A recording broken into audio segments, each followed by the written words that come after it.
Hola, sea bienvenido. Mi nombre es Guillermo Tiago, adventista del séptimo día, pero puede llamarme Guigo. Y usted escogió la opción, menú de clases. Vamos a elegir, ¿eh? ¿Cuál de las opciones quiere usted? Tenemos 5 clases aquí y 4 clases más aquí. ¿Cuál de ellas va a elegir? Muy bien, la aventura va a comenzar. Clase número 1. Aventuras del pueblo de Dios. Primera parte. Hola, yo soy Guigo. ¿Se acuerdan de mí, cierto? Entonces, yo le voy a acompañar a usted en las aventuras del proyecto. Yo conozco mi historia. En la clase de hoy, nosotros aprenderemos cómo Dios, a lo largo de los periodos, de varios periodos, tenía un pueblo reservado para sí. Nosotros vamos a llamar a esto hoy así, la línea del tiempo. Nuestro primer periodo contará de la caída del hombre hasta Abraham. Exactamente. Empezamos con el primer matrimonio, Adán y Eva, ¿cierto? Ustedes pueden ver aquí. Pero ellos pecaron. A partir de allí surgieron 2 grupos. Aquellos que aceptaban que Jesús vendría un día para salvarlos y otros que rechazaron. Siempre vamos a tener esos 2 grupos. Dentro de nuestra historia surge un nuevo personaje. Dios llama a Noé. Noé, él fue invitado. Fue llamado por Dios para avisar a la gente que el mundo sería destruido con agua. El diluvio. Noé predicó durante 120 años, pero como dije, algunos aceptaban y otros no. Solo 8 personas entraron en el arca y fueron salvas. Después del diluvio, es de imaginarse que las personas creerían en Dios. Pero, ¿cuál fue la sorpresa cuando de repente puede ver? Aquí tenemos la Torre de Babel. El pueblo creyó que debería construir una torre enorme que pudiera llegar hasta lo alto. ¿Se acuerdan de esto? Bueno, no sirvió de nada. Pero la historia no termina aquí, porque Dios levantó a otro personaje. Este de aquí. Exactamente, Abraham. Dios seleccionó a Abraham para que él fuera el padre de una gran nación y también un canal de bendiciones para las personas aquí en la tierra. Y este es nuestro primer periodo. En nuestro próximo periodo, que va desde Egipto hasta el monte Sinaí, vamos a continuar la historia de Abraham, que tuvo un hijo, Isaac. Isaac tuvo 2 hijos, Esaú y Jacob. Jacob engañó a su padre para conseguir la bendición de la primogenitura. Aquí está Jacob cuando estaba engañando a su padre. Él se disfrazó de Esaú, ¿cierto? Para conseguir la bendición. Después de esto, Jacob tuvo que huir de donde él vivía y marchar para una tierra distante. Pero un día él dijo, voy a volver para Canaán. Y en el medio del camino, estando solo, él encontró un ángel. Pero él no lo sabía. Él empezó a luchar, pensando que era un enemigo, y pasó la noche luchando con él. Pero como era un ángel de Dios, eso sirvió para cambiar el nombre de Jacob, que es engañador, para Israel. De ahí viene el nombre del pueblo de Israel. Jacob tuvo un hijo. Quiero decir, en la verdad, él tuvo 12, pero uno de sus hijos, José fue vendido por sus hermanos para Egipto. Pero fue una bendición, porque faltó comida en aquella región. Y José había sido promovido como gobernador de Egipto. Terminó por traer toda su familia para allá. Y ellos vivieron durante 400 años allá en Egipto. Bueno, el pueblo terminó siendo esclavo allá en Egipto. Entonces, Dios trajo a Moisés. Eligió a Moisés para que pudiera ser un libertador del pueblo de Israel allá en Egipto. Moisés tenía 80 años cuando fue llamado. Cuando ellos salieron para el desierto, el primer desafío fue cruzar el mar Rojo. Y Dios abrió el mar y ellos pasaron sanos y salvos y seguros allí. Después de esto, el pueblo reclamó que tenía sed. Ah, mira, Moisés aquí nuevamente, ¿no? Golpeó con un cayado en la roca y agua fluyó de la roca para poder saciar la sed de todo aquel pueblo. Más de 600.000 personas. Imagínense, mucha gente. ¿Saben? Dios hizo este milagro 2 veces. Una vez representando el sacrificio de Jesús.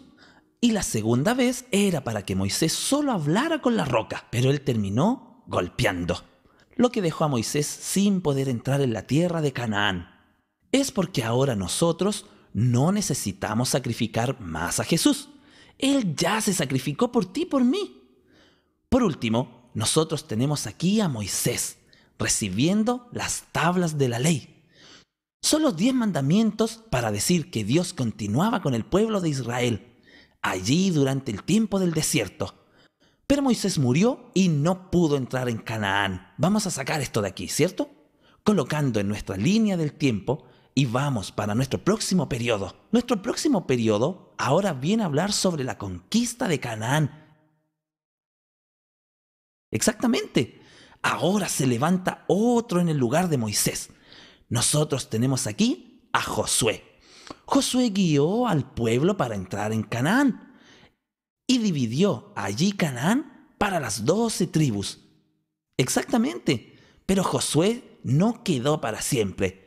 Y ahora vino un periodo de la historia que nosotros vamos a conocer aquí, que son los jueces.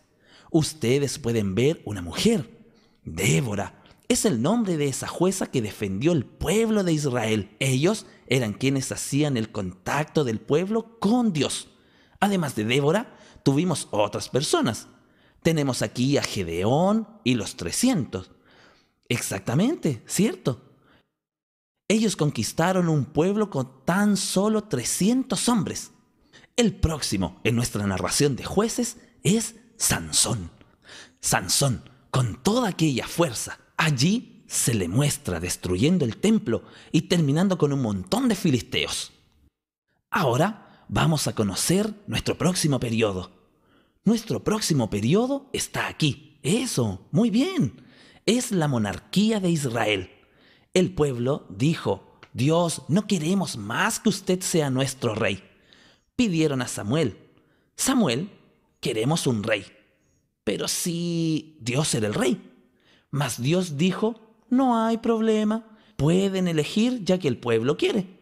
Entonces, Samuel, vamos a traer aquí a nuestro primer rey de Israel. ¿Qué fue quién? Eso mismo, Saúl. Ellos dicen que era un hombre fuerte y alto, parecido a mí, así como Gigo. ¿Les gustó? Yo soy muy bonito. Entonces, después de Saúl, vino David. David fue el segundo rey de Israel y él fue llamado un hombre según el corazón de Dios.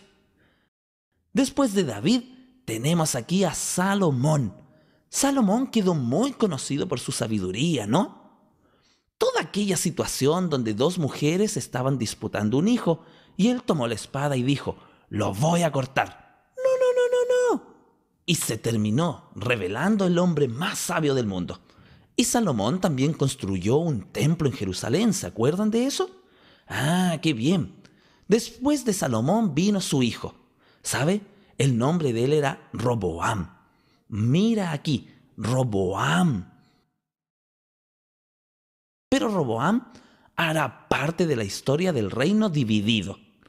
Este es nuestro próximo periodo. Roboam, ¿sabe? Él se confundió con todos los consejos. Él no sabía si escuchar a los jóvenes o a los de más edad y terminó dividiendo el reino. 10 tribus quedaron al norte, que era el pueblo de Israel, y 2 tribus quedaron al sur, que es el reino de Judá. Bueno, aquí tuvieron varios reyes. Dios estuvo actuando en esos reyes que iban y venían. Ellos terminaron por dejar de lado el amor de Dios. El reino del norte fue el primero que desapareció. Pero el reino del sur, él demoró un poquito más. Pero así también Jerusalén fue invadida. y ellos ahora fueron llevados para Babilonia. Y es nuestro próximo periodo, el periodo del exilio. Exilio, pero tiene una restauración, porque el pueblo fue para Babilonia allá lejos, donde tenía ya las 7 maravillas del mundo moderno. Y es en esta época que aparecen los profetas. Nosotros vamos a mostrar aquí a Jeremías, ¿cierto? Jeremías es uno de los profetas. En esta época, Dios decía a él: calma, Jeremías, que el pueblo aún volverá. Allí, él incentivaba al pueblo. Nosotros aún vamos a reconstruir Jerusalén. El próximo que presentamos es Ezequiel. En el periodo de Ezequiel, Dios pidió a él que exhortara al pueblo de que realmente necesitamos retornar para reconstruir Jerusalén. Y también vamos a traer a otro profeta. Este es muy conocido por todos nosotros. Es Daniel. Fue en la época de Daniel que Dios mostró la visión de las 2300 tardes y mañanas. Empieza con la estatua primero. ¿Se recuerdan de la estatua que él tuvo allá? Que demostraba todos los grandes reinos universales que el mundo tendría. Daniel tuvo este sueño. Y en la secuencia es que salió la orden que el pueblo iba a retornar a Jerusalén. La destrucción de Babilonia, ¿cierto? El imperio medo-persa asume. Después viene aquí Daniel, que fue un siervo de Dios. Estuvo allí en la cueva de los leones y se mantuvo firme. Y ahora, después del reino de Babilonia, Medo-Persia, Grecia. Llegamos ahora a nuestro último periodo, que es el periodo del Imperio Romano. En ese periodo es que nosotros vamos a tener la historia del nacimiento de la iglesia. Porque en este periodo Jesús nació. Él, después, tal como había elegido en el pueblo de Israel 12 tribus, él eligió 12 apóstoles. Y después de la muerte y resurrección de Jesús, él ahora establece la nueva iglesia. Y nosotros vamos a ver aquí que esos apóstoles y nosotros tenemos la tarea de predicar el evangelio. Nosotros somos el pueblo elegido por Dios para predicar hasta que Jesús venga por segunda vez. Maravilloso. Espero poder verles de nuevo en la próxima clase. A fin de cuentas, ustedes y yo vamos a aventurarnos por otras etapas juntitos. No para aquí. Clase 2. Aventuras del pueblo de Dios. Segunda parte. Salam aleikum. Sean bienvenidos. Mi nombre es Juan. Yo fui exiliado en la isla de Patmos. Y ahora yo voy a contar a ustedes un poco de aquello que Dios me reveló cuando estuve acá en esta isla. Él pidió que escribiera cartas a las iglesias de Asia Menor, y estas cartas contenían algunas informaciones al respecto de los periodos de la historia de la iglesia. Nosotros vamos a descubrir un poco más estudiando cada una de las 7 iglesias de las cuales yo escribí. De la primera iglesia que nosotros vamos a hablar es la iglesia de Éfeso. Éfeso. Ustedes pueden ver imágenes. Éfeso era una ciudad comercial. Ella poseía un gran centro.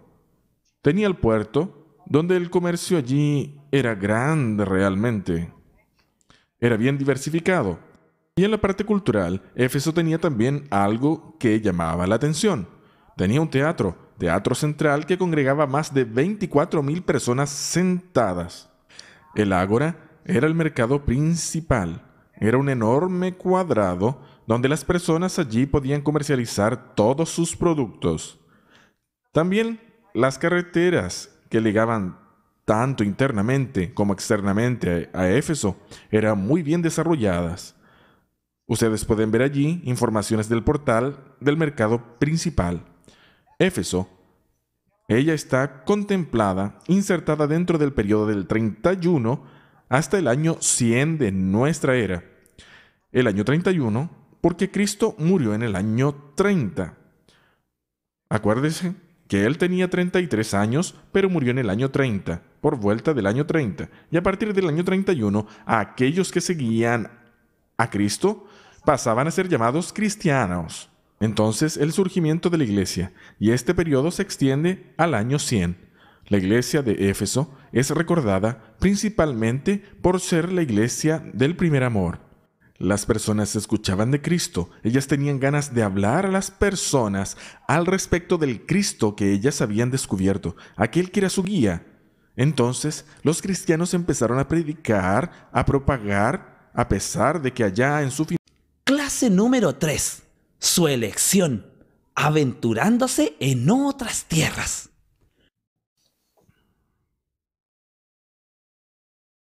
Hola, mi nombre es Mark Van Robin, pero puede llamarme Mark. Soy morador de la ciudad de Leiden, en Holanda, y nosotros estamos enfrentando un problema muy serio en nuestra ciudad. La iglesia anglicana está realizando una persecución a los creyentes de la misma forma que la iglesia romana hizo en el pasado. Y por causa de eso nosotros tuvimos una idea. Resolvimos huir de Holanda y alejarnos por medio de un viaje por entre los mares. Venga conmigo en este viaje.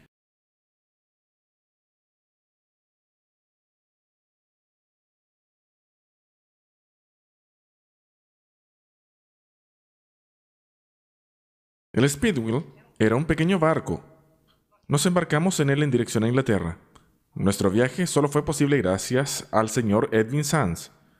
Él era tesorero de la Compañía de Londres y él nos permitió la autorización para poder quedarnos en las tierras de la Compañía Leimar. Pero teníamos un problema muy serio. Faltaba dinero para este viaje y quien hizo este préstamo para que el viaje ocurriera fue el financiero Thomas Whiston, que era un prominente negociante de fierro. Cuando llegamos a Southampton, Inglaterra, nos reunimos con otro grupo de separatistas que también estaban huyendo de la persecución de la iglesia. Entonces nosotros cambiamos de barco. El día 16 de septiembre de 1620, con un grupo aproximado de 102 personas, nos embarcamos en un barco mucho mayor, el Mayflower.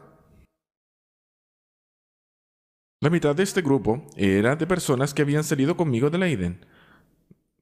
Después de 65 días de viaje, el día 9 de noviembre, nosotros avistamos Cape Cod, pero fuimos imposibilitados de atracar en aquel puerto y solo conseguimos anclar el día 11 de noviembre al lado de Provincetown.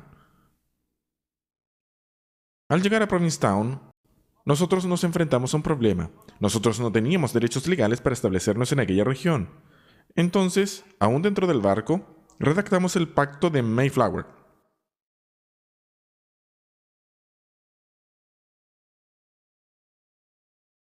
Por medio de este pacto, nosotros creamos nuestro propio gobierno hasta que Inglaterra nos diera un permiso oficial para quedarnos en aquel lugar. Solamente el día 16 de diciembre de aquel mismo año, nosotros conseguimos atracar en el puerto de Plymouth, al oeste de la bahía de Cape Cod.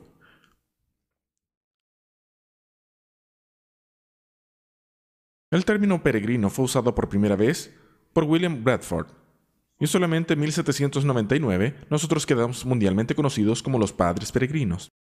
Después de establecernos en suelo americano, infelizmente nosotros los peregrinos terminamos teniendo el mismo espíritu de persecución que sufrimos en Europa. Gracias a los esfuerzos de Roger Williams, ardiente defensor de la libertad de la religión, este derecho pasó a ser parte de la Constitución de los Estados Unidos. Yo traje algunas cosas muy importantes aquí en mi maleta y me gustaría que ustedes prestaran un poco de atención a ellas. Este hombre, Roger Williams, él solo vino para el continente americano 11 años después de ser establecida la primera colonia. Y él solo vino porque sabía que en este lugar él podría adorar a Dios libremente. Con el tiempo, él percibió que un grave error era cometido. La asistencia a los cultos de la iglesia oficial era exigida sobre multa de pena e inclusive de prisión. Roger Williams discrepaba de esta ley, lo que hizo que él fuera condenado y expulsado de la colonia. Y finalmente, para evitar la prisión, él fue obligado a huir a la Floresta Virgen debajo del frío y de las tempestades de invierno. Después de meses de sufrimiento, él se estableció en la bahía de Narragansett, donde allí estableció su pequeño estado, Rhode Island. Este lugar se tornó el refugio de los oprimidos y creció y prosperó hasta que sus principios básicos, la libertad civil y religiosa, se volvieron principios fundamentales de la República Americana. Se esparció por los países de Europa la noticia de que había una tierra donde todo hombre podría vivir del fruto de su propio trabajo, obedeciendo a su conciencia. Con esta noticia, millares de personas se concentraron en nuestras playas en América del Norte, multiplicándose así rápidamente las colonias. Pero junto con aquellos que deseaban una nueva vida y una experiencia con Dios, también vinieron aquellos que buscaban únicamente las ventajas financieras, sociales y políticas de aquel lugar. Con el tiempo, las iglesias protestantes de los Estados Unidos, así como eran las iglesias de Europa, dejaron de seguir la Biblia. La religión nuevamente se había tornado un formalismo de supersticiones. En mi maleta, yo tengo unos objetos muy interesantes.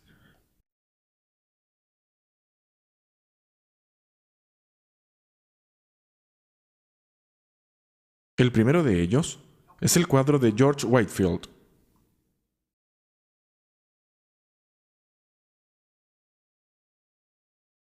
En este momento, en pleno siglo XVIII, comienza un despertar religioso en Estados Unidos, y todo esto por consecuencia de las predicaciones de este hombre, George Whitefield. Predicando de norte a sur en la costa este americana, él auxilió a muchos líderes religiosos en la tarea del reavivamiento del cristianismo protestante. Se destacó en este contexto otro personaje, Jonathan Edwards.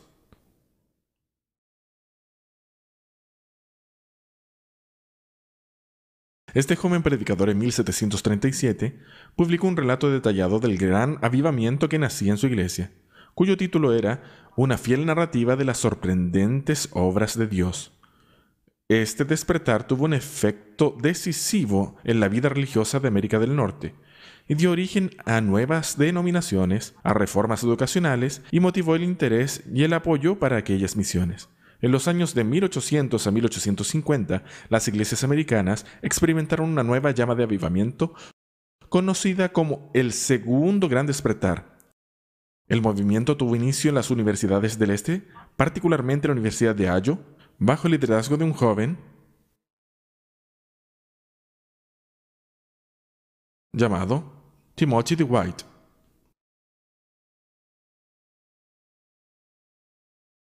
Otro evangelista pionero y fundador de iglesias fue Pedro Cartwright. Él ayudó a esparcir el fuego del avivamiento en muchos lugares distantes del país. Otro exponente del periodo fue Carlos Finney. Evangelista de renombre, él influenció a varios otros líderes con su estilo de predicación y de campañas evangelísticas. En 1821, el Dr. José Wolf, judío alemán convertido al cristianismo, comenzó a proclamar la segunda venida de Cristo para la década de 1840.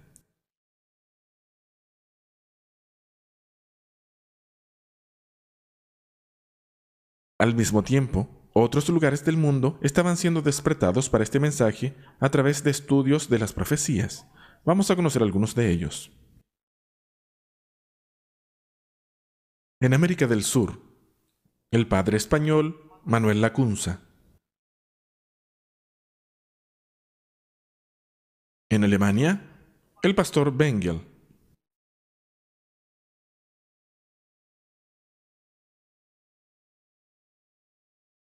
En Suiza, el predicador Gaussen.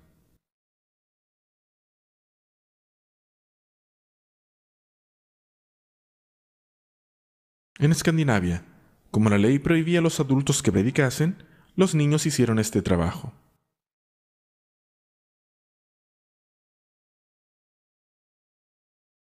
En los Estados Unidos, quien predicó sobre la segunda venida de Cristo fue Guillermo Miller.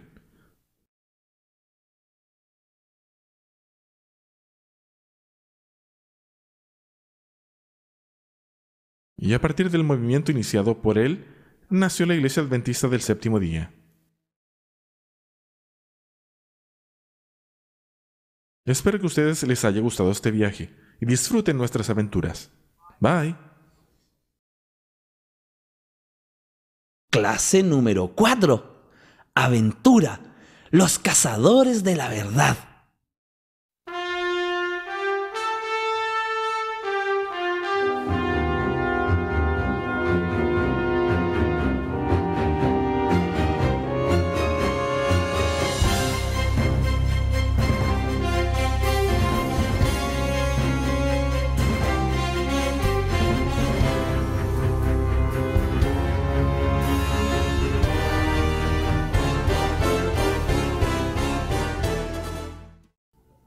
Como ustedes pueden ver, mi nombre es Guillermo Miller.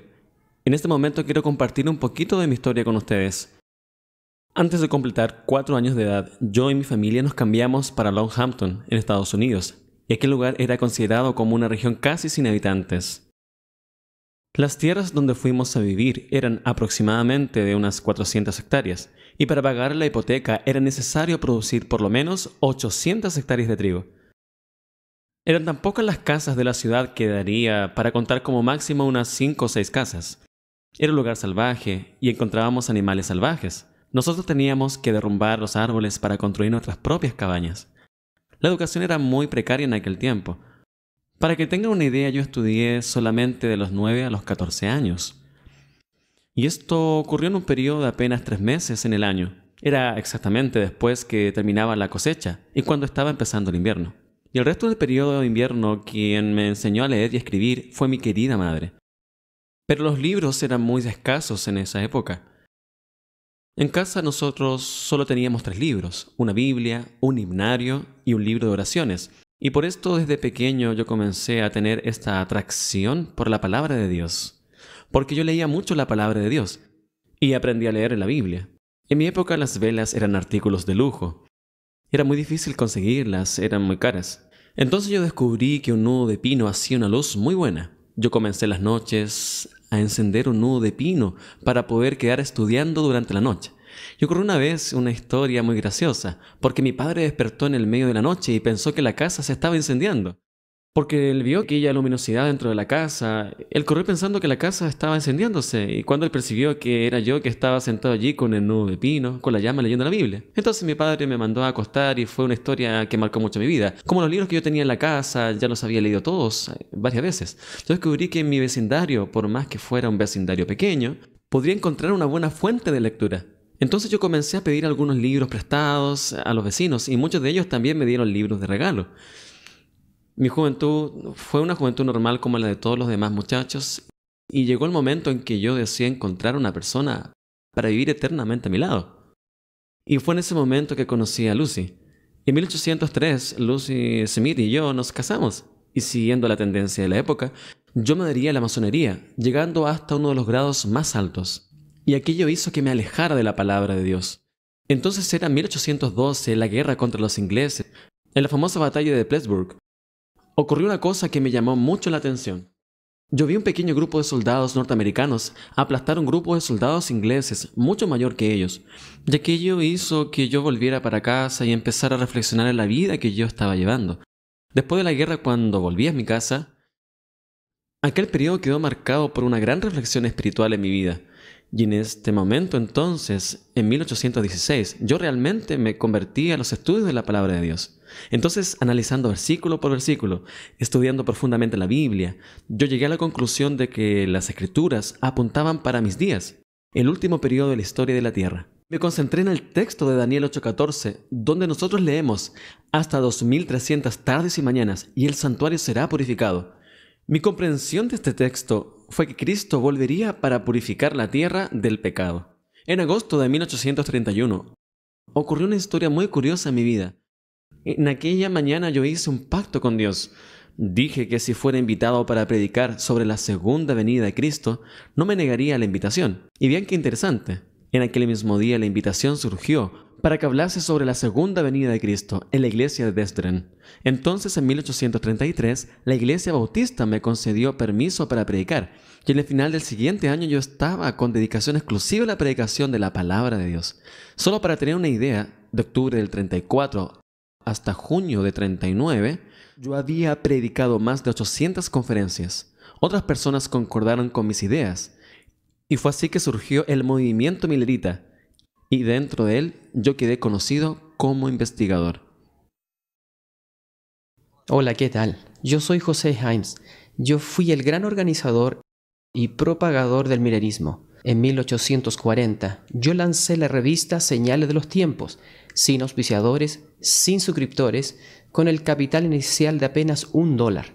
Realmente por la fe yo lancé esa revista y tuve el privilegio de publicar la segunda y tercera edición de los sermones de Miller, varios diagramas, folletos, tratados, himnarios, páginas sueltas y boletines. conteniendo los mensajes adventistas.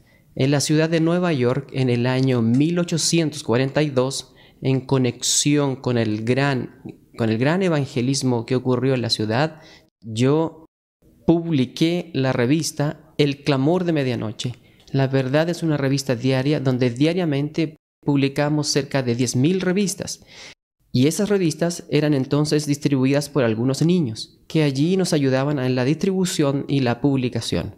Esa revista entonces continuó posteriormente siendo publicada entonces semanalmente. Yo organicé la primera Asociación General de los Cristianos que esperaban la venida de Cristo para octubre de 1840. Con un temperamento emprendedor, lideré el inicio del trabajo de esa campaña. Para esto dispusimos de una carpa gigantesca que era posible abrigar allí cerca de 4.000 personas, confortablemente sentadas.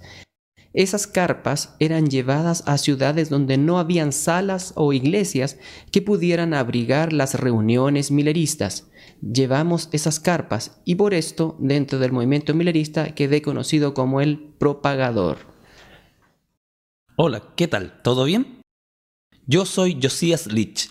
Yo era ministro metodista y conocí las enseñanzas de Guillermo Miller en 1838. Escribí un resumen de 48 páginas titulado El Clamor de Medianoche. Era una revisión de los sermones de Miller. En el mismo año, escribí un libro de 200 páginas, La probabilidad de la venida de Cristo, aproximadamente en 1843. En 1841, me convertí en agente general que trabajaba a tiempo completo en el Comité Millerista de Publicaciones. También fue uno de los editores de Señales de los Tiempos y de otra publicación millerita en Filadelfia, La Trompeta de Alarma. Yo viajaba exhaustivamente y predicaba sobre las profecías con gran afecto. Dentro del movimiento millerita fui conocido como el escritor. Hola, mi nombre es Carlos Fitch. Antes de volverme parte del movimiento millerita, yo era un reconocido ministro congregacionalista. Fue entonces que conocí a Josias Litch y al conocerlo me presentó las enseñanzas de Guillermo Miller y así acepté la fe en el advenimiento. Desde entonces, yo me torné uno de los más valientes y más exitosos líderes milleritas. Juntamente con Apollos Hale, otro ministro ligado al movimiento millerita, creamos el diagrama profético de 1843, como este que fue grandemente usado, pintado generalmente en tela. En este mismo periodo yo comencé a editar un diario semanal llamado Segundo Advenimiento de Cristo. En este diario fue publicado uno de mis sermones, donde yo hablaba de un poderoso ángel que proclamaba: ha caído la gran Babilonia. Y luego, después fue seguido por otra voz que decía: salid de ella, pueblo mío, para que no seáis partícipes de sus pecados y para no recibir sus plagas. Eso está en Apocalipsis capítulo 18, versos del 1 al 5. En el sermón entonces, yo decía que el término Babilonia se refería al anticristo, o sea, todas las organizaciones católicas y protestantes que se oponían a la verdad sobre el regreso de Jesús. Dentro del movimiento millerita, yo fui conocido como el predicador. Y entonces, ¿les gustó la aventura? ¡Qué maravilla!, ¿no? ¿Vieron a los cazadores de la verdad? Ellos llegaron a la conclusión que Jesús volvería entre marzo del 43 a marzo del 44. ¿Saben? Miller nunca dijo una fecha exacta. Él tenía miedo de eso. Pero Jesús infelizmente no volvió. Ellos continuaron estudiando y allí surge la figura de Samuel Snow. Samuel Snow continuó estudiando, profundizando. Concluyó que la fecha en que Jesús volvería sería el 22 de octubre de 1844.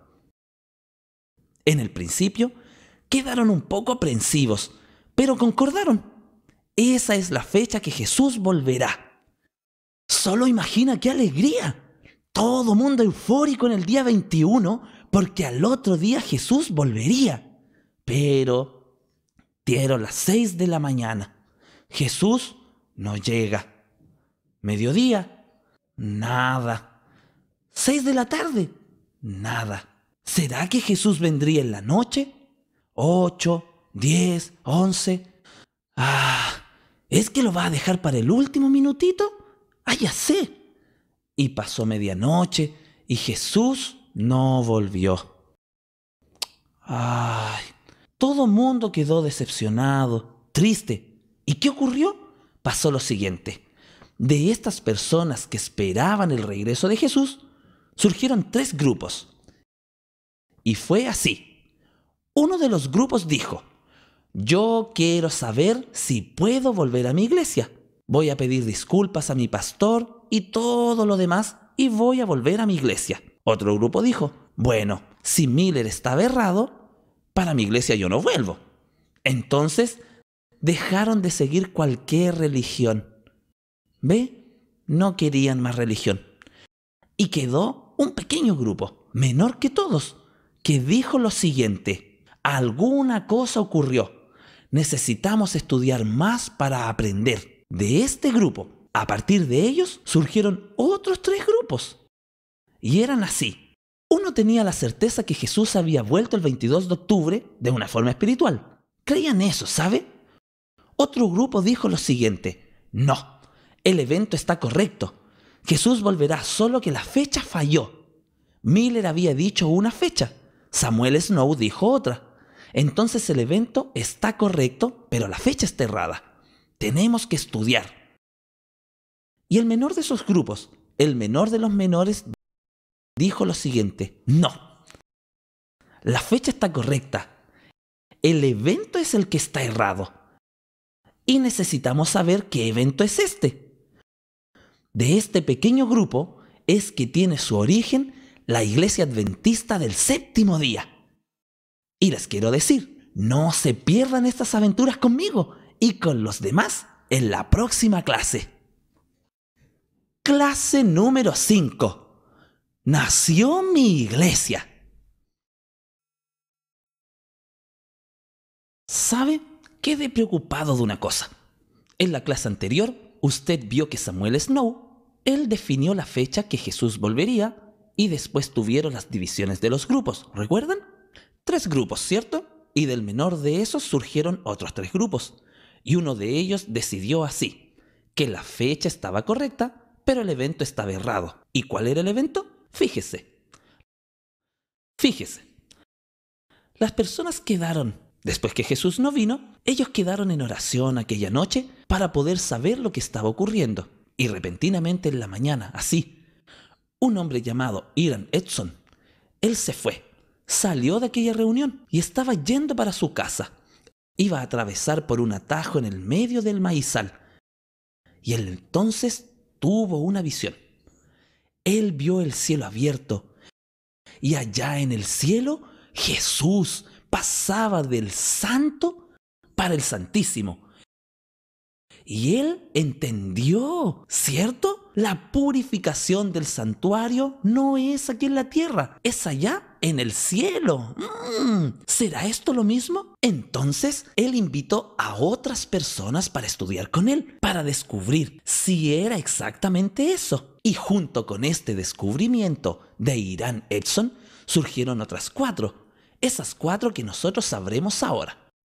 ¿Cuáles son? Primero, Jesús vendrá de forma corporal, presencial.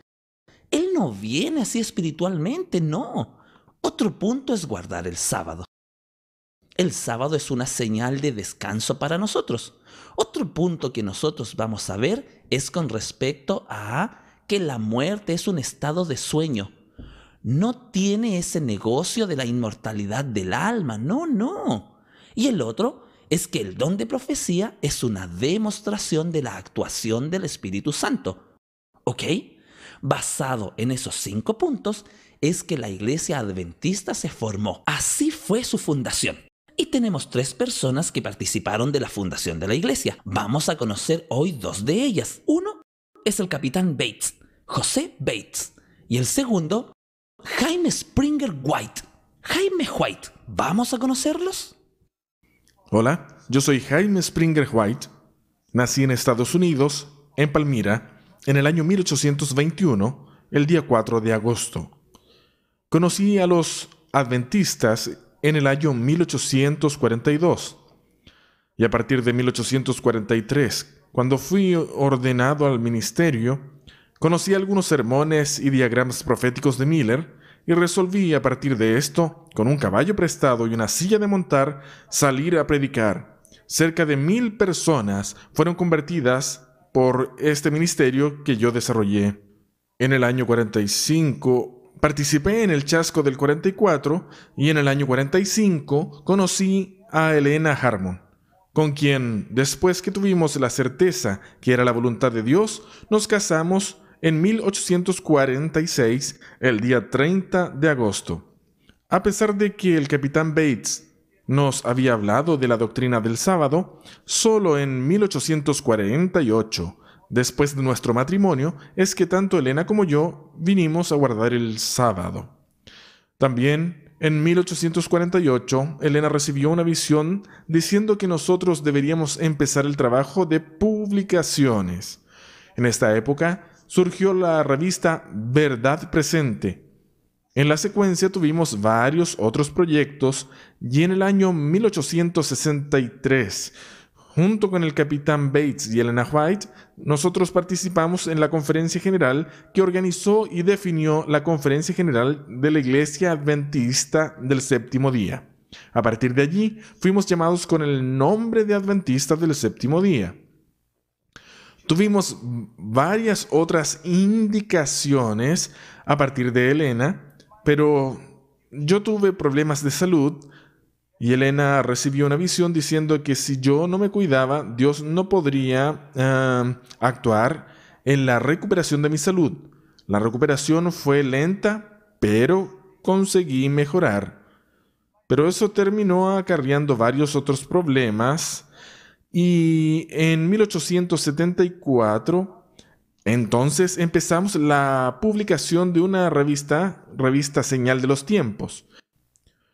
Yo tuve problemas de salud que no conseguía vencer y en 1881 fui diagnosticado con malaria y esta enfermedad, junto con toda la carga de actividades que yo tuve, que ejercí por cuenta del trabajo, de propagación, de organización de la Iglesia Adventista del Séptimo Día, entonces yo vine a fallecer el día 6 de agosto de 1881. Hola, ¿todo bien? ¿Ustedes quieren conocerme? Mi nombre es José Bates. Ustedes ya conocieron tantas personas en esta historia, así como mi amigo que habló antes, Jaime White. Hoy ustedes van a conocer un poquito acerca de José Bates. ¿Quién fue José Bates? Nací en 1792, el día 8 de julio, en la ciudad de Rochester, en Estados Unidos. A los 26 años me casé con una antigua amiga de la infancia de nombre Prudence Nye. Y a los 30 años ya comenzó mi reforma de salud. Comencé a estudiar algunas cosas y resolví abandonar el uso de bebidas alcohólicas y al año siguiente decidí parar de beber vino y luego después paré de fumar también. Masticar tabaco era un hábito muy malo que encontré que no estaba de acuerdo con aquello que hacía bien para mi salud. Entonces yo renuncié a esas cosas para mi vida. Antes de completar los 45 años, yo había dejado de usar también el lenguaje inmoral. Yo decidí abandonar el uso del café y del té negro. A los 50 años, que fue la última fase de mi reforma, alimentación básicamente, yo paré de comer carne. Anteriormente yo había dejado de comer mucha mantequilla, grasas, queques muy azucarados, porque eso no hacía bien para mi salud, así como queso y muchos condimentos. En 1839 yo me volví millerita, dedicando total atención al movimiento. Yo experimenté aquella amarga fase del año 1844, el 22 de octubre, donde pasamos por un gran chasco. Mas yo continué firme en la fe. Yo no abandoné a este Dios maravilloso. Y luego después, en el próximo año, yo decidí ser un fiel guardador del sábado por influencia de un artículo que yo leí y luego después También en 1846 yo publiqué un folleto tratando del sábado, titulado El sábado del séptimo día, una señal perpetua. Pero mis estudios no pararon allí. Yo continué estudiando y luego después publiqué un nuevo folleto hablando del sello del Dios vivo, que establecía el sábado como un sello determinante sobre los verdaderos fieles. Recordemos que en aquella época lo que había de comunicación era lenguaje hablado o escrito, entonces todo lo que se escribía era importantísimo. Cuando la iglesia se movió rumbo a una organización formal, haciéndose efectiva en mayo de 1863, yo regularmente era llamado para asumir la presidencia de las conferencias de los líderes de las iglesias. Yo presidí aquella conferencia importantísima en Battle Creek, cuando el nombre de nuestra iglesia adventista del séptimo día fue adoptado para designar el grupo de personas que guardaban el sábado y esperaban el retorno de Cristo. Esta es la parte de la historia que me gustaría no tener que contarles, pero es una parte importante también cuando terminan mis días aquí en esta tierra. Yo estaba internado en el Instituto de Salud en Battle Creek en el día 19 de marzo de 1872. Fue mi fallecimiento. No me gustaría decir esto para ustedes, pero fue en ese día que yo morí. Fui sepultado junto con mi esposa en el Cementerio Popular Río en Monterrey, y así terminó mi historia. Yo tuve una salud muy buena, pues duré 80 años en un periodo donde las personas no duraban tanto normalmente, porque yo ejecuté esta reforma de salud en mi vida. Procuré ser fiel hasta el fin en todo lo que aprendí de este Dios maravilloso. Espero que ustedes hayan aprovechado de conocerme y también a mis amigos y continúen estudiando, porque vale la pena. La historia es muy linda. Chao, chao. ¡Ea! Ya estamos en la segunda etapa. Clase número 6. Mujer de coraje. Hola, como ustedes ya me conocen, yo soy Jaime White. En la clase anterior nos conocimos un poco más, y ahora estoy con otra persona para presentarles, que también hizo parte del grupo de fundadores juntamente con el capitán Bates, Elena de White, que también su nombre de soltera. Elena Gould Harmon. Muy bien. Elena, ¿usted nació cuándo? ¿Dónde? Cuente para nosotros un poquito de su historia. Bien, yo nací en la ciudad de Gorham, en el estado de Maine, en Estados Unidos, el día 26 de noviembre de 1827. Mi madre, ella, antes de casarse, era profesora, pero después que se casó, ella se dedicó solamente a cuidar de nosotros. Se dedicó solamente a la familia. Mi padre, Robert, él era sombrerero, hizo ese bello. Eso, muy bueno. Y él, además de ser sombrerero, él también era hacendado. ¿Cuántos eran ustedes en su familia? ¿Usted era hija única o no? No, nosotros éramos 10. Papá, mamá y nosotros éramos 8 hijos. Nosotros éramos 2 niños y 6 niñas. Ah, claro. Elizabeth y yo éramos hermanas gemelas y las menores. Ah, ustedes eran regalonas. Claro que sí. ¿Y dónde ustedes estudiaron? ¿Habrá sido allá en Gorham? Nosotros tuvimos que trasladarnos a una ciudad mayor por motivos de la profesión de mi padre. Él necesitaba de un centro mayor para vender sus sombreros de copa. Entonces, pues, nos trasladamos para Portland, que era entonces una ciudad mayor que el estado de Maine, y fue allá entonces que nosotros fuimos a estudiar. Elena, tuviste un accidente allá en Portland. ¿Qué edad tenías? ¿Y cómo fue ese accidente? Bueno, yo tenía alrededor de 9 años y bueno, estábamos, mi hermana Elizabeth y yo, nosotras volvíamos de la escuela y una niña un poco mayor que yo, ella empezó a hablar cosas. Y al mirar para atrás, para ver si realmente era conmigo lo que estaba ocurriendo, esa niña entonces me tiró una piedra. Y esta piedra vino entonces a golpear mi rostro, en esta región aquí de la nariz. Fue un piedrazo muy fuerte, incluso yo me llegué a desmayar. Y por este accidente mi hermana quedó muy asustada. Pasó la hora hasta que en aquel momento pasó un señor y preguntó si necesitaba ayuda, si quería que me llevase para la casa. pero yo no quería ensuciar su carreta con sangre. Yo no lo conocía, pero cuando intenté levantarme realmente quedé mareada. No conseguía controlarme. Entonces, él me llevó para la casa. Y bueno, usted quedó inconsciente por ¿cuánto tiempo? Unas 3 semanas. 3 semanas. El padre de Elena, que estaba viajando al señor Robert cuando regresó, el accidente fue tan grande que él no reconoció a su hija. Y bueno, después de esto, Elena, usted continuó estudiando. ¿Todo bien? ¿Tranquila o...? Yo traté de continuar estudiando porque yo sentía muchos dolores fuertes de cabeza. Cuando yo trataba de esforzar para escribir, para leer, mi vista quedaba toda confundida y yo no conseguía descifrar lo escrito. Yo temblaba mucho en mis manos y no tenía firmeza para escribir y fue muy difícil. Y la profesora, bueno, ella quiso que la niña que me arrojó la piedra percibiera de alguna manera el daño que me había ocasionado. Esta niña quedó responsable de ayudarme en clases, pero infelizmente no tenía cómo continuar. Realmente yo quedé muy debilitada. Incluso tuve que dejar de estudiar. ¿Tuvo que parar? Parar con los estudios. Para que tengan en consideración, ustedes van a decir, mire, pero es un accidente, un piedrazo. En aquella época era muy complicado. Las personas eran atendidas solamente en casa, no tenían hospitales. Los médicos, ellos no tenían varios años de estudio, tenían 3 meses de estudio.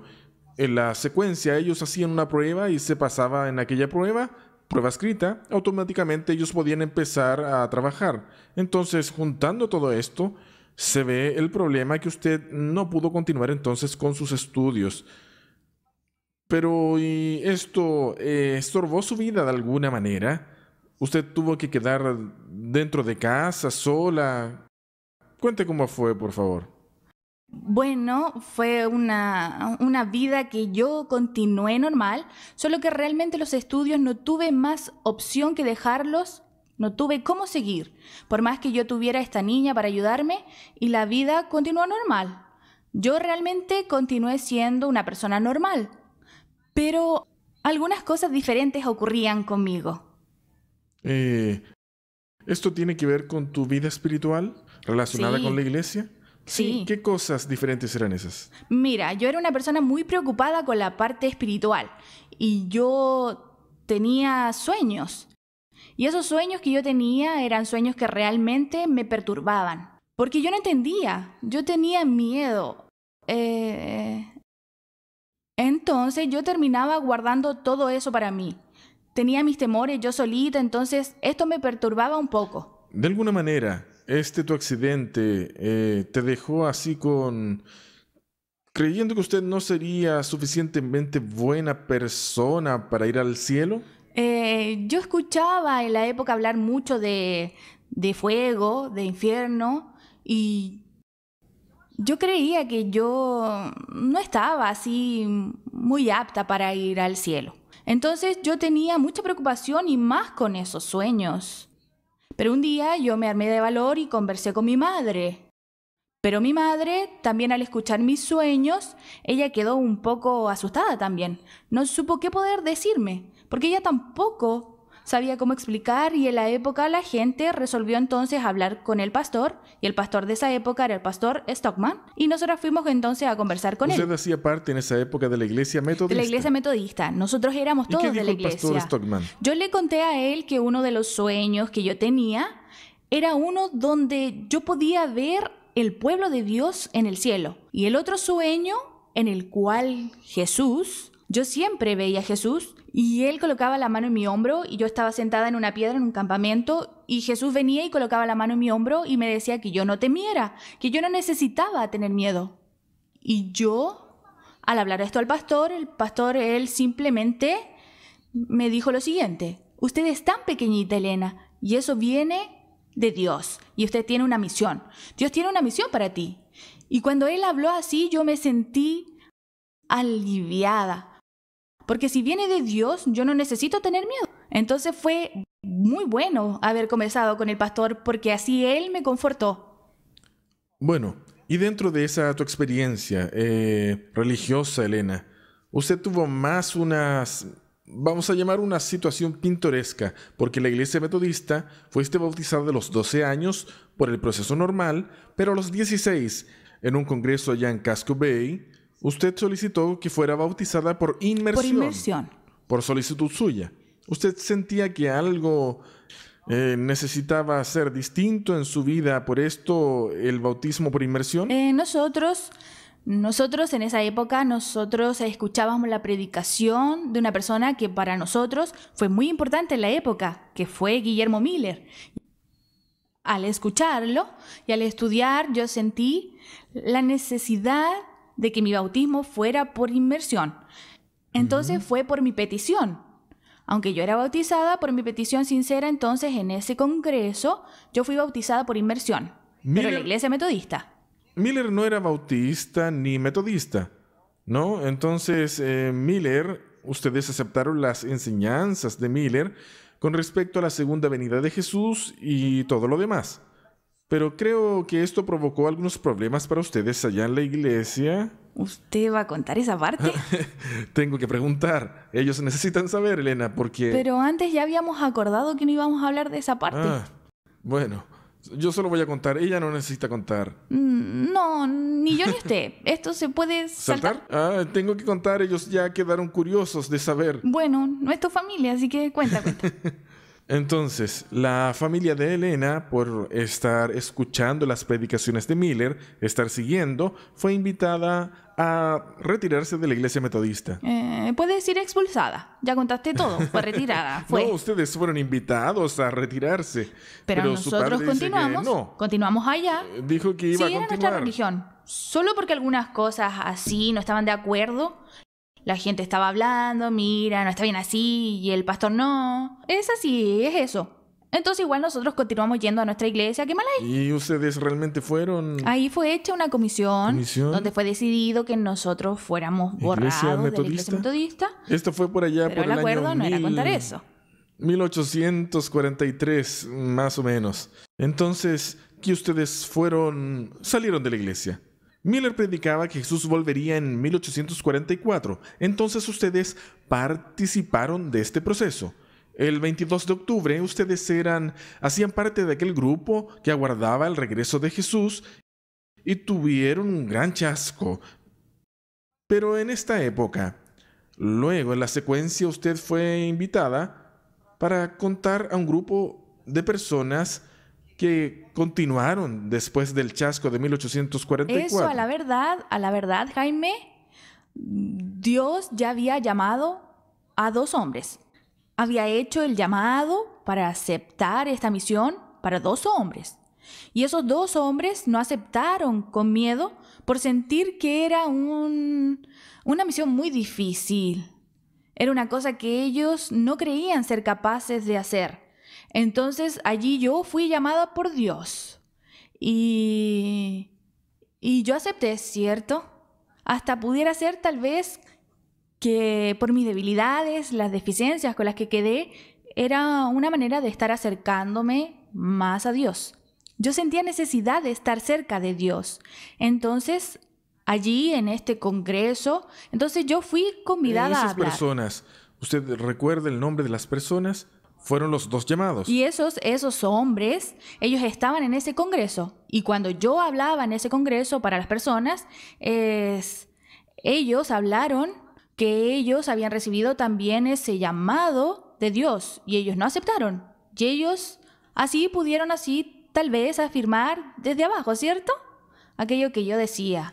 Elena, usted después del 44, usted recibió una visión de Dios, su primera visión. ¿De qué trataba esta visión? Bueno, mi primera visión, ella mostraba un camino angosto que conducía a Dios y personas andaban en ese camino y algunas personas que quitaban su mirada de Jesús, ellas terminaban cayendo, quedando por el camino, y personas que continuaban firmes con su mirada en Cristo. Ellas entonces llegaban a estar cerca de Cristo. Ese era el sueño, ¿cierto? Que yo tuve. Bueno, yo quedé sabiendo de esta visión y invité, quiero decir, en la verdad usted había sido invitada por otra persona. Yo estaba en el grupo allá que usted contó su visión y yo confieso que creí que usted fue realmente inspirada por Dios desde el primer momento. Y creo que de allí surgió así una empatía, una... Amor a primera vista, tal vez.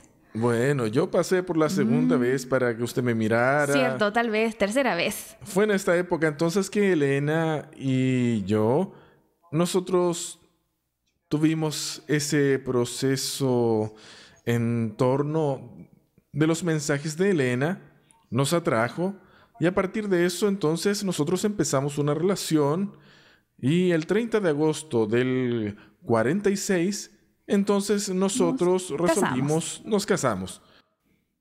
Está correcta la fecha que nos casamos, ¿ve? Yo me acuerdo de la fecha.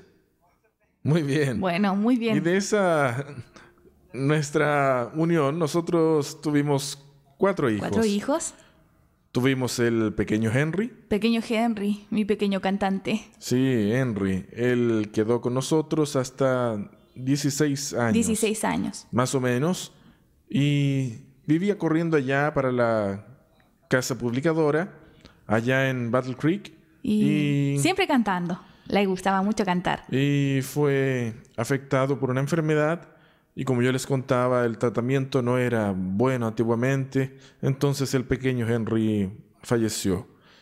Tuvimos el segundo, que es James Edson, que tiene el mismo nombre que yo, que mi nombre en realidad es James White, pero traducido al español es Jaime. Entonces James Edson sería Jaime Edson. Entonces nuestro segundo hijo Edson, él se dedicó bastante, principalmente a la evangelización de los negros, tanto que él colocó un barco en el río Mississippi, que iba hasta Mississippi, ¿cierto? Funcionaba como una escuela. Y allí dentro tenía una escuela para poder enseñar a las personas y también el evangelio. Sí. Entonces, el nombre de este barco era Morning Star, Estrella de la Mañana, y fue una bendición. Nuestro tercer hijo, Edson, él se casó, pero no tuvo hijos. No tuvo hijos. Nuestro tercer hijo, William se dedicó, todos trabajaban en la obra, pero William se dedicó principalmente a la parte de las publicaciones. Trabajó bastante, fue presidente de nuestra casa publicadora, por mucho tiempo auxilió en la edición del libro, o sea, él continuó todo el trabajo que estábamos haciendo en aquella época. William se casó 2 veces, él tuvo hijos, entonces dio la continuidad a nuestra familia. Y nuestro último hijo fue John Hebert. Él infelizmente con pocos meses de edad falleció también. Entonces, de nuestros 4 hijos, apenas 2 es que llegaron a la edad adulta y continuaron. Bueno, Elena, me gustaría que usted quedara de pie para que las personas pudieran conocer un poquito más de usted. Tenga la bondad. Venga, Elena. Venga, las personas necesitan conocer un poquito más. Pero sí estoy bien. No, es que me gustaría...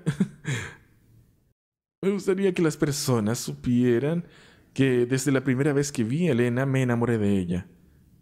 Ella es realmente una persona elegida por Dios. Alguien que cuidaba de nuestra casa, que no derrochaba el dinero. Ella, a pesar de su 1,55 m... No. ¿No? Es verdad. La tecnología ayuda. Puede quitar la tecnología.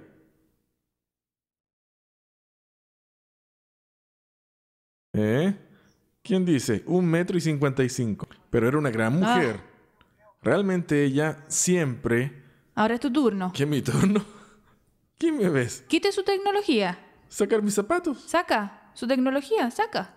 Saca. Pues... Realmente... Pone. Está bien. Ponga el suyo y yo pongo el mío.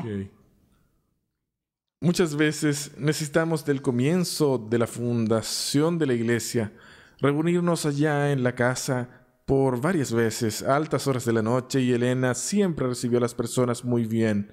Ella siempre, después de recibir las instrucciones de Dios al respecto de la salud y régimen de alimentación, ella siempre tenía un huerto en la casa para tenernos allí verduras frescas, y dejaba la casa aireada, luz solar.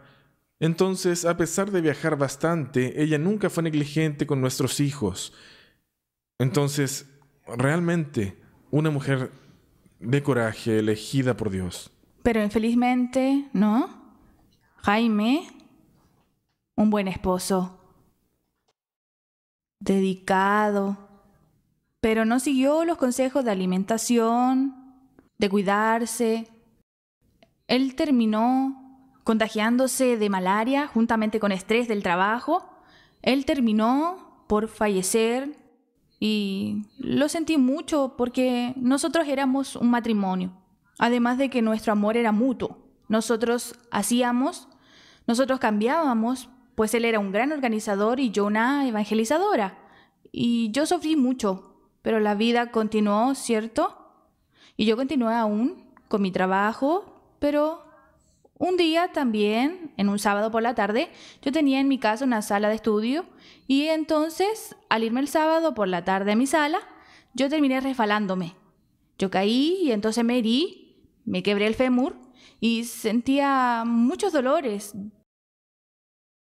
Yo pasé mucho tiempo en la cama y yo no podía entonces estar caminando, movilizándome por la casa, pero aún así, en la cama y con dolores, yo aún escribí algunas cosas, y esas cosas que yo escribí en ese momento fueron mensajes leídos por los jóvenes.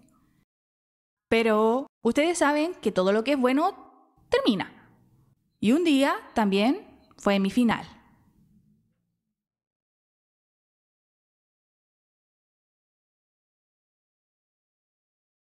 Ahora la opción es la número 7. Mujer inspirada por Dios. Hola, yo estoy aquí hoy para mostrar a ustedes la manera como Dios hablaba, cómo Dios transmitía lo que Él quería para nosotros, los profetas. Una de las maneras que Dios usaba, Él hablaba con nosotros y nosotros podíamos transmitir de manera oral. Manera oral era cuando nosotros comunicábamos a través de sermones para hablar aquello que Dios quería que el pueblo escuchara. Otra manera es la escritura. Entonces nosotros muchas veces escribíamos el mensaje que Dios quería que el pueblo escuchara. Y la otra manera era a través de la dramatización. Jesús cuando estuvo aquí usó mucho esa manera a través de parábolas. Hoy en la clase 7 ustedes verán esa manera, dramatización. Nosotros tenemos entonces mi historia, mujer inspirada por Dios a través de dramatizaciones. Está casi terminando. Clase número 8. Mi iglesia se organizó.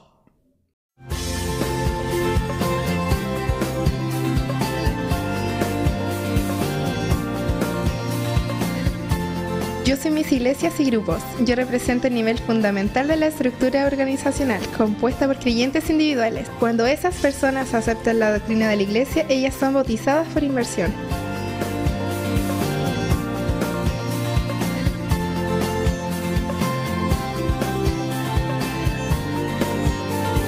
Yo soy la MIS, Asociación o Misión, compuesta por varias iglesias en un estado o parte de él que atiende y administra a las iglesias y sus pastores.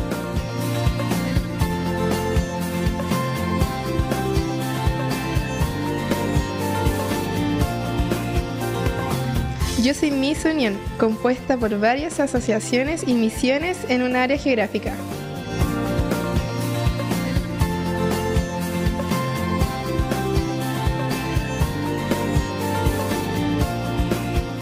Yo soy Miss División, que es un conjunto de varias uniones con responsabilidades administrativas con áreas que abarcan continentes enteros o parte de ellos.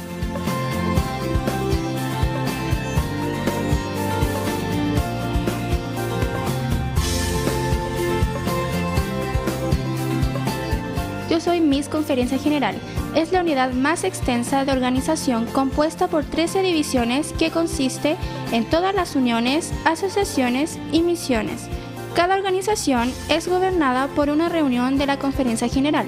El presidente es elegido cada 5 años y los delegados son elegidos por las iglesias. La Asociación General tiene su oficina en Silver Spring, Maryland, Estados Unidos.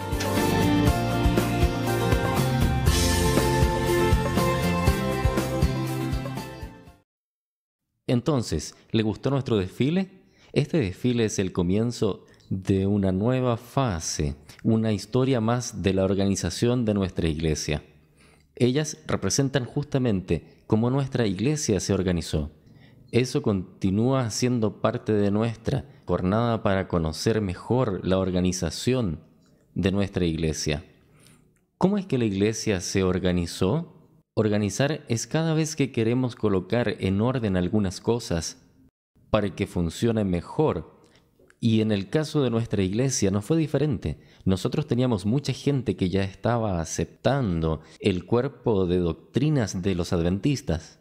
En 1848, esas doctrinas básicas de la iglesia ya estaban consolidadas. Ustedes recuerden que nosotros vimos esto en la clase anterior, pero había un cierto tabú en la cuestión de organizar la iglesia.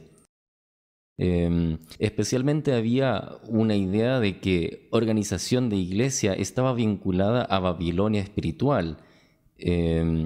Y con eso muchas personas tenían esto en desacuerdo. El tiempo fue pasando y entonces fue inevitable que esta organización se produjera.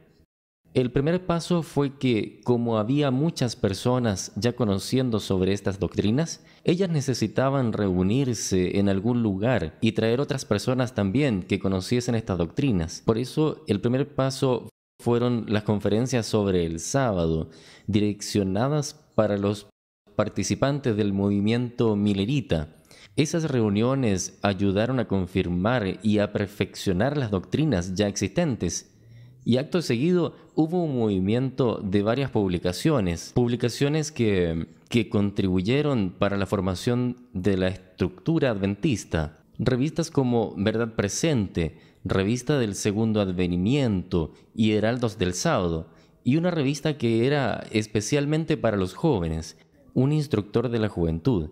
Entonces, esas publicaciones derivaron en la idea de que debiera haber una casa publicadora. Necesitaría tener casas de impresión de estos materiales, y esto también acarrea con fuerza la idea de organización. Otros factores que invitaron a la organización de la iglesia fue que los ministros, los pastores que salieran para predicar, ellos necesitan tener un respaldo credencial de alguien, y no había esta credencial. No había una persona jurídica, no había una iglesia formalizada para poder dar una credencial, para que él se presentara a las personas. Además de esto, los ministros necesitaban tener un sostenimiento financiero, y este sostenimiento financiero todavía no estaba bien consolidado. Además de esto, la iglesia empezando a organizarse, se vio que necesitaba tener locales para reunirse. Esos lugares necesitaban ser adquiridos como propiedad de la iglesia, delante del gobierno. Eso terminó por generar todo este proceso de organización de la iglesia. Pero la iglesia no tenía un nombre. La iglesia fue organizándose, pero necesitaba ser identificada. Y usted sabe que el nombre siempre es muy importante para la identificación. En octubre de 1860 es adoptado entonces, es elegido un nombre oficial, es el de Adventistas del Séptimo Día. La hermana White hizo una declaración muy importante en ese momento cuando fue elegido el nombre. Ella dice: el nombre Adventista del Séptimo Día exhibe el verdadero carácter de nuestra fe y será propio para persuadir a los espíritus indagadores, como una flecha de la aljaba del Señor, hiere a los transgresores de las leyes divinas induciendo al arrepentimiento y a la fe en el Señor Jesucristo. Después de la elección del nombre de la iglesia, empezó entonces a organizarse cada vez más, y fue entonces que en el mes de octubre de 1860 fue fundada la primera asociación regional de los adventistas del séptimo día en Michigan, teniendo como presidente a William Higley, y era un laico, no era un pastor. A partir de la organización de esa asociación, varias otras asociaciones se fueron organizando, y allí entonces surgió la idea en mayo de 1863 de unificar, juntar, unir todas esas asociaciones en una asociación llamada Asociación General. Y allí entonces nosotros tuvimos el primer presidente de la Asociación General, que fue John Bingham, mayo de 1863. Allí entonces la Asociación General fue desarrollándose, fue trazando planes, el tiempo fue pasando, pero en el año 1900 se fueron provocando cada vez más problemas que fueron aconteciendo en función de la centralización de las decisiones a cargo de un presidente de una asociación general. Él solo tenía que tomar muchas decisiones. Entonces, usando de la experiencia ya de reorganización de la iglesia que había sucedido en Australia y en otra parte, en 1901 la iglesia se dividió en departamentos y uniones, y entre los años 1913 y 1918 las divisiones de la Asociación General. Con eso entonces la iglesia pasó a entender que de su base, que son las iglesias y que ustedes vieron en el desfile hace ahora poco, la iglesia local es la base de toda la iglesia adventista. De esta iglesia local, entonces, nosotros formamos las asociaciones o misiones. Las asociaciones y las misiones, ellas reúnen estas iglesias por determinado territorio. Un ejemplo aquí, en Río Grande del Sur, nosotros tenemos 2 asociaciones y una misión que reúne las iglesias de este territorio. Una unión de esas asociaciones y misiones se llama entonces, como el propio nombre dice, unión. Y de esas uniones nosotros tenemos entonces las divisiones de la Asociación General. La Asociación General, ubicada en los Estados Unidos, se divide alrededor del mundo en estas divisiones y son compuestas por uniones y asociaciones y misiones y finalmente en las iglesias locales. Lo más interesante de las estructuras de la iglesia adventista es el respeto democrático que se tiene a las decisiones de las iglesias. En las iglesias locales son elegidos los líderes de estas iglesias. Son elegidos los líderes de las asociaciones a través de representantes de esas iglesias locales. A través de los representantes de las asociaciones son elegidos los líderes de la unión, división y asociación general. Se van eligiendo. Y de esa forma, entonces, la Iglesia Adventista del Séptimo Día está presente prácticamente en todos los países del mundo con este tipo de organización, llevando a las personas a una mejor calidad de vida en varias áreas, en el área espiritual, en el área educacional, en el área de la salud, en el área de la asistencia social y muchas otras áreas. De modo que la Iglesia en esta forma, ella viene tomando un formato de organización para poder cumplir su misión de llevar el Evangelio al mundo entero. Entonces ahora, ¿percibieron la importancia de nuestro desfile inicial en que nosotros tuvimos nuestras mises?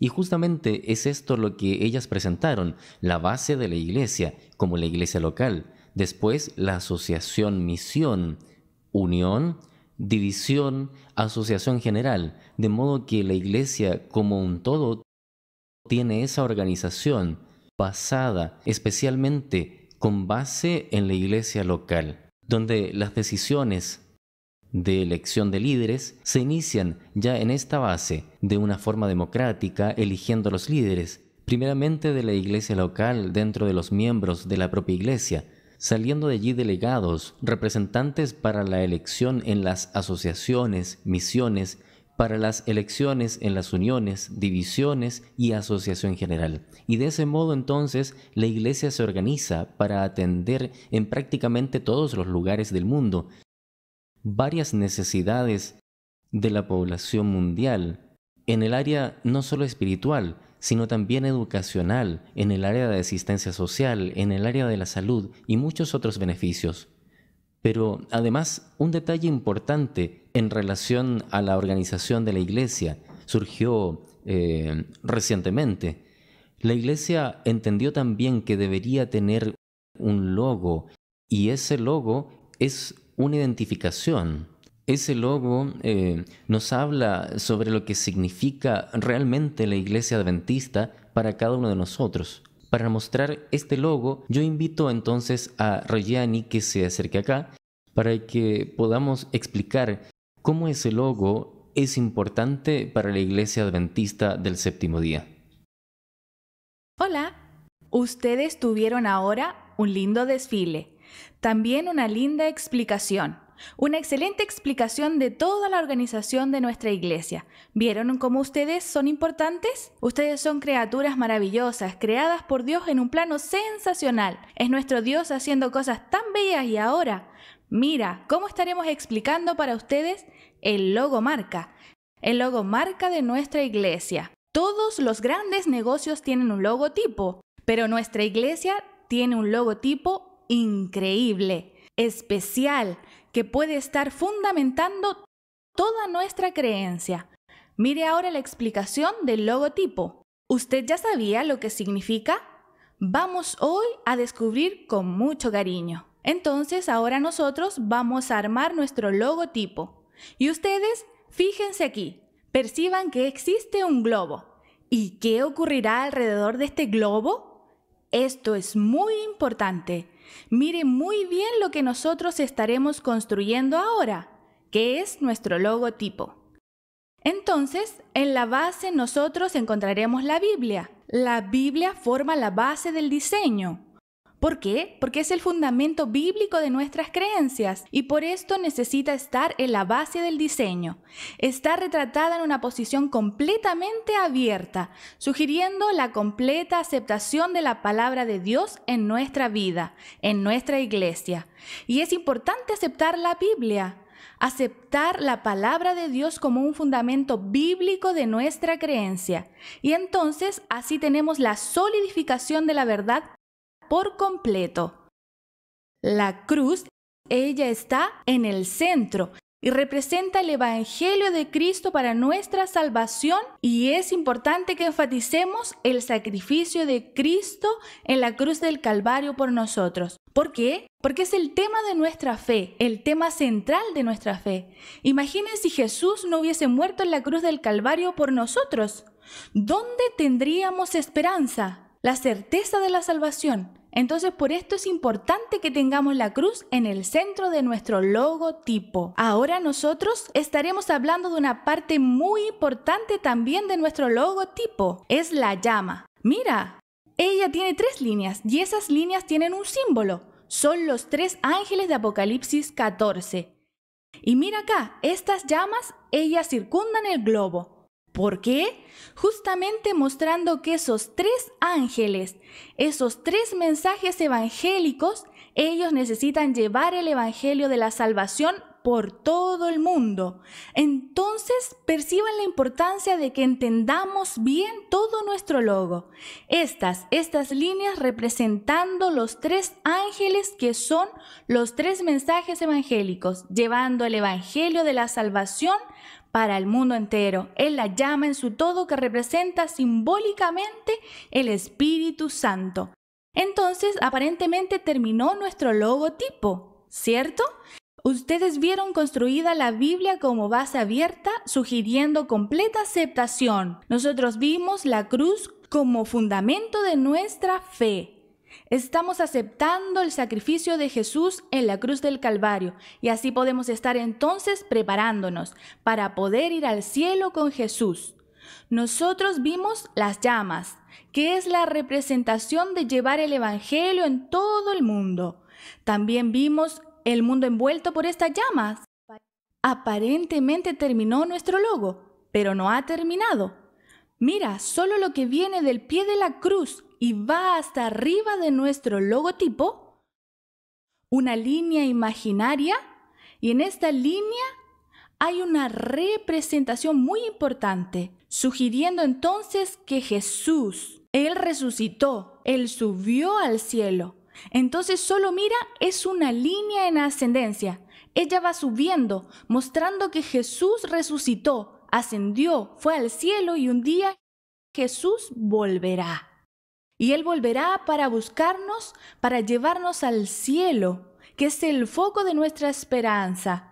Foco de nuestra fe, es donde la gente realmente piensa que vale la pena continuar luchando, que no necesitamos desistir, que no necesitamos quedar desanimados porque un día Jesús volverá y volverá para llevarnos, para morar siempre juntitos. Y es muy bueno tener la presencia de Jesús en nuestra vida, que esto quede siempre muy bien grabado en nuestra vida.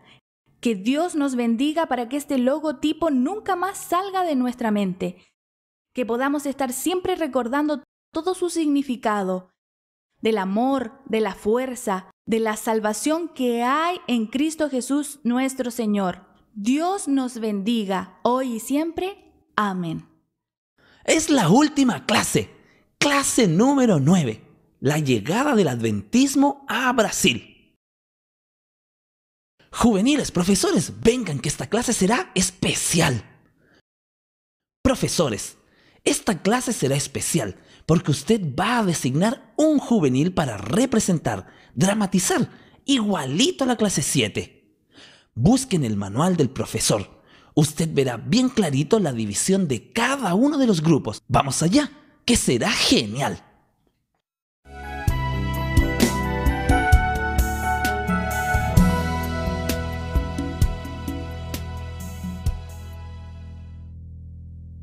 Espectacular, ¿verdad? Seguro que tuvieron mucha dificultad de decir algunos nombres allí, ¿cierto? Alguien dijo Chiquipidovich. Sí, este polonés da para trabar la lengua. Pero ahora que ustedes conocieron la llegada del adventismo, vamos a conocer las áreas de expansión de nuestra iglesia. Son 3 importantes áreas. Yo voy a invitar a 3 personas que van a representar o contar a ustedes esto. Yo tengo un doctor representando la obra médica misionera, un colportor para hablar la obra de publicaciones y también un profesor para hablar sobre la educación en Brasil. Con ustedes, nuestros invitados. Hola, ¿qué tal? ¿Les gustó ver cómo fue esa dramatización sobre la llegada del adventismo a Brasil? ¿Y cómo Dios de forma maravillosa guió a sus pioneros en la expansión de nuestra iglesia? Bueno, esta es nuestra última clase y en esta clase yo quiero hablar un poquito para ustedes sobre la importancia de las publicaciones en la expansión de nuestra iglesia y cómo Dios de forma maravillosa usó este importante instrumento para llevar el evangelio a las personas. Publicaciones tuvo un papel muy importante en la propagación de nuestro mensaje. El colportaje fue muy importante en el inicio para avanzar y llevar a las personas ese importante mensaje del regreso de Jesús. Stauffer y los hermanos Alberto y Frederico Berger iniciaron en el Río Grande del Sur, el 6 de agosto de 1895, su plan de ventas de libros y revistas adventistas en las colonias alemanas. Además, llevaron el Evangelio a Santa Catarina, Paraná, Sao Paulo, Espíritu Santo y Minas Gerais. Estos estados también fueron evangelizados a través de las publicaciones. El colportaje es realmente algo muy genial. De él se pueden extraer muchas historias de coraje y de fe. Se cuenta que cierta vez un misionero, el colportor Luis Caleb Rodríguez, estaba en plena región agreste de Pernambuco, montado en su burro llamado Galleta y acompañado por otro animal de nombre Mariposa. De repente estaba caminando por esta región y queda cara a cara con alguien muy famoso. ¿Sabe quién? Lampiao, el más famoso de los bandoleros. Allí estaba él con todos sus bandoleros, todo su bando allí reunido. En aquel momento sacaron puñales, armas fueron arrancadas y luego a Caleb le preguntaron: ¿qué cosa llevas en esa mochila, viejo? Y él luego contestó: la palabra de Dios. En aquel momento él sacó de su mochila, tomó la Biblia y les dijo así: esto es lo que llevo. Con la Biblia en la mano, él habló por cerca de 40 minutos sobre el amor de Jesús para todos los bandoleros que estaban ahí. Las armas fueron guardadas y Lampiao luego dijo: nadie toque a este tipo. Este es un hombre de Dios. Vean qué maravilla. Dios es el Todopoderoso y Él protege los colportores. Él protege a aquellos que llevan el mensaje de Dios a través de la literatura. Y esta es una de las tantas historias que la gente escucha todos los días sobre el colportaje. Las publicaciones comenzaron a expandirse después que fue disponible la literatura en portugués. El primer periódico fue El Heraldo de la Verdad, en enero de 1900. Luego fue sustituido por la revista Señales de los Tiempos, que figuró aproximadamente por 1918.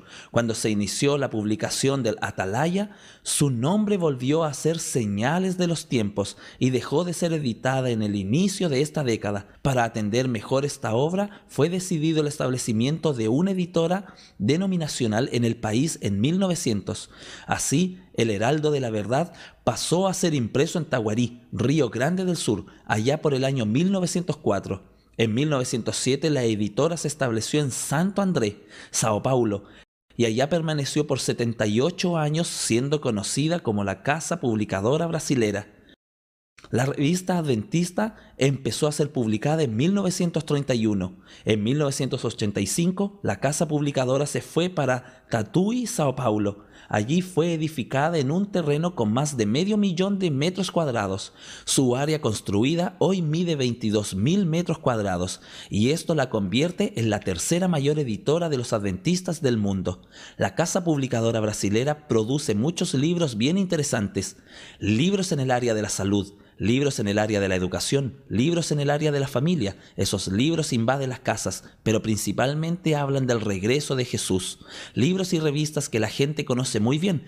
Por ejemplo, la revista Vida y Salud, la revista Mis Amigos, la revista Mis Amigos Junior. Son revistas que hablan sobre la educación, pero que también muestran el amor de Jesús para las personas. Vea, Dios tiene muchos medios de llevar su mensaje. Publicaciones es una de ellas y usted también algún día puede ser un colportor, un predicador de la palabra de Dios a través de la página impresa.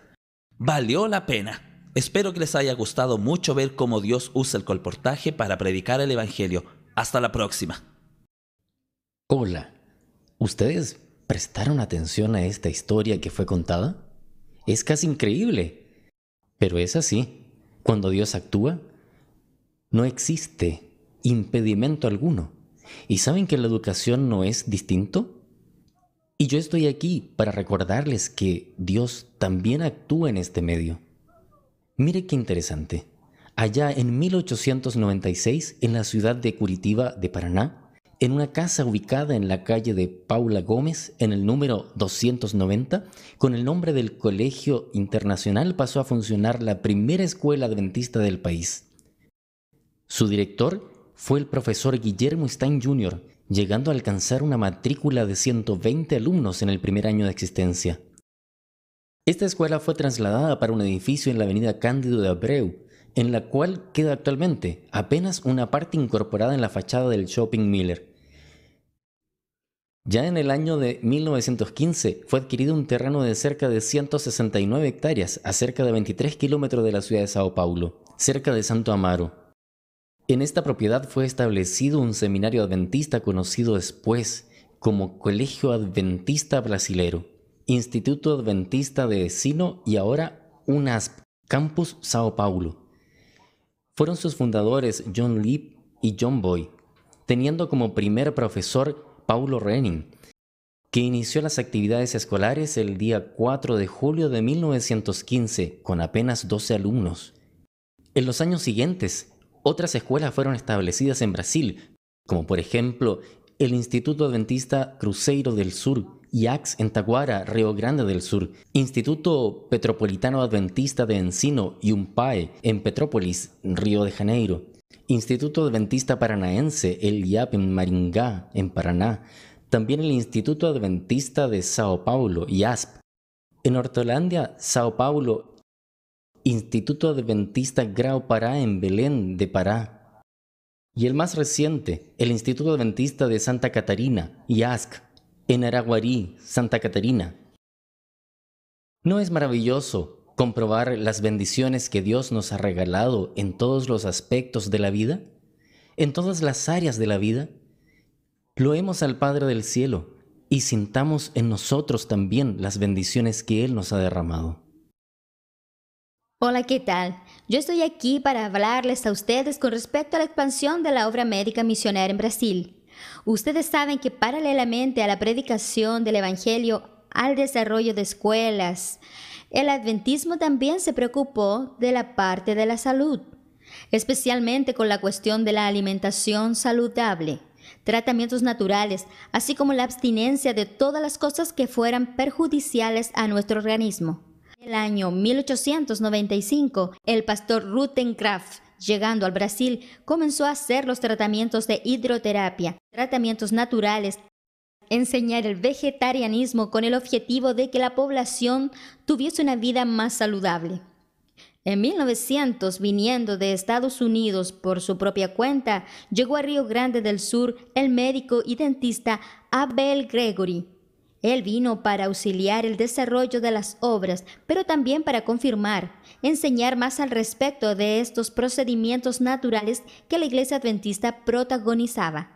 Además llegaron aquí las misioneras Luisa Bulsi, que era doctora, como también la enfermera Corina Roy, las cuales continuaron este trabajo. Pero no solo en Río Grande del Sur hubo desarrollo, también pueblos ribereños, los pueblos rústicos, también los indígenas carajás fueron atendidos a través de la misión del río Araguaia, en las cuales se destacó al pastor Alvin Allen en el año 1928. Más tarde aún llegó el matrimonio Leo Halliwell y Jessie, los cuales se establecieron allá en el río Amazonas, donde lanzaron la barca Lucero I.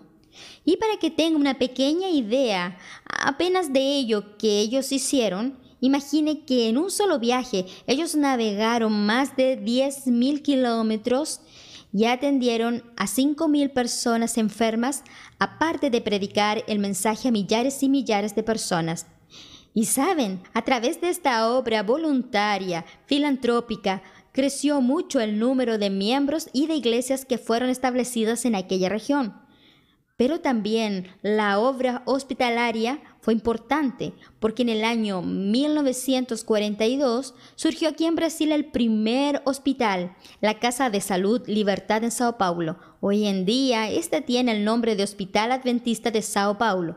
Otros hospitales fueron surgiendo después de esto: el Hospital Adventista Silvestre en Río de Janeiro, Hospital Adventista do Pênfigo en Campo Grande, así como el Hospital Adventista de Belén y el Hospital de Manaus. Bueno, esos fueron importantes marcos en la obra aquí en Brasil, en la obra médica hospitalaria. Pero vean solo también el trípode de educación, publicaciones y obras médicas misioneras tornaron el adventismo en una iglesia consistente, una iglesia ejecutora, y actualmente nosotros podemos ver que con obras significativas este trabajo está siendo representado en todas las regiones brasileñas.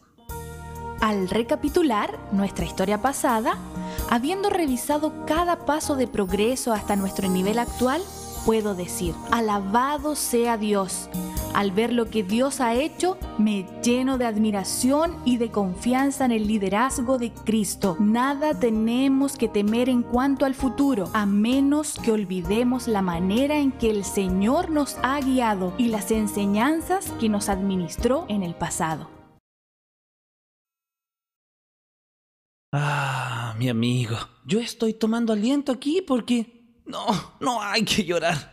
Esta aventura terminó, pero ustedes continuarán juntitos conmigo. El final llegó.